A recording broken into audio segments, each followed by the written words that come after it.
Masker ka?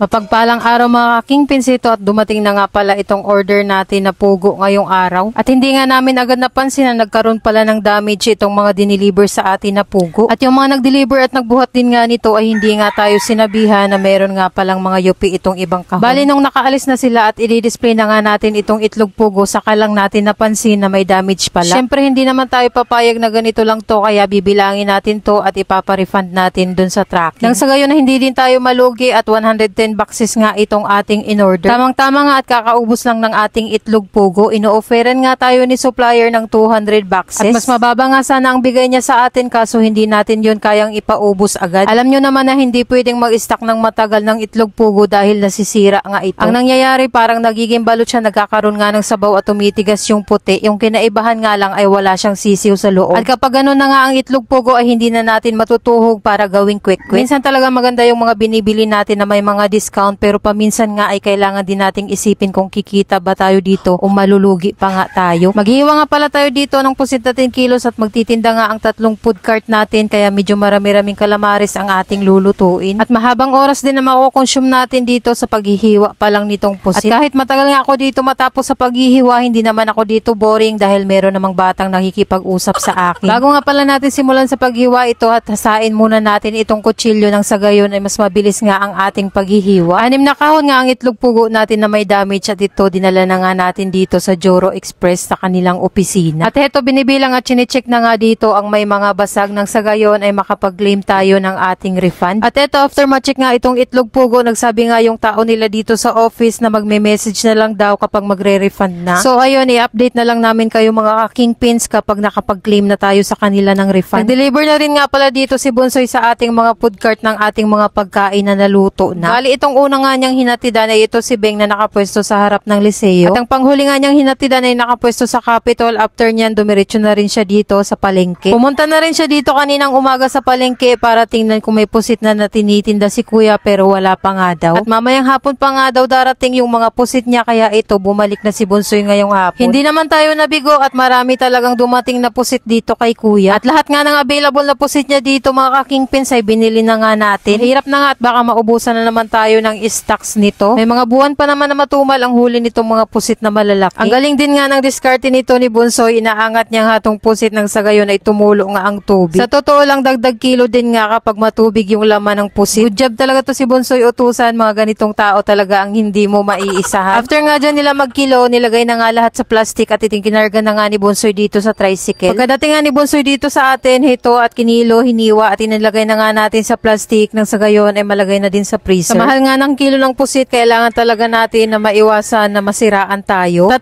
cheese type ng freezer ang meron tayo dito, kaya tayo na lang talaga ang magsasawa mag-restock nitong mga pusit. Pa-deliver na naman nga ulit tayo nitong Town Gas dahil ubos na nga ang ating ginagamit dito. Sa araw-araw ba naman na pagluluto lang nga buong araw ang ginagawa natin, madali lang talagang mauubos ang mga gas natin dito. Mabuti na lang at 1 call away nga ito si Manong na nagdi-deliver nitong Town Gas. Dumating din nga pala si Papa galing bukid at ito may mga dala nga siyang produkto niya na kanyang mga pananim. Bali itong mga naha-harvest niya nga na sili ay binibenta niya nga sa atin. Tayo talagang bumibili niyan kay Papa dahil araw-araw din nga tayong gumagamit ng sili. At ito ang patula, saging at buko, libre lang nga itong binibigay sa atin ni Papa. Bali ang ginagawa ni Papa sa buko, binubuksan niya na dun sa kanyang bukid tapos nilalagay niya dito sa galon. Nang sa gayon nga ay magaan na lang ang pagbitbit niya pauwi dito sa atin. Tamang-tama nga ang pagdating ni Papa, gumagawa tayo nitong halo-halo na para sa merienda ng ating mga kasamahan dito sa trabaho. Abay sa sobrang init nga ng panahon, nag-crave nga tayo sa halo-halo kaya ito napilitan talaga tayong gumawa. Medyo disappointed pa nga tayo dito dahil yung ice pala ni Mama ay may tubig pa nga. Syempre no choice tayo kaya pwede na nga ito. So paano ba yan? Ito lang muna for today's video. Lord, maraming salamat po sa lahat ng blessings. At syempre sa inyo na rin mga Kingpins, follow for more!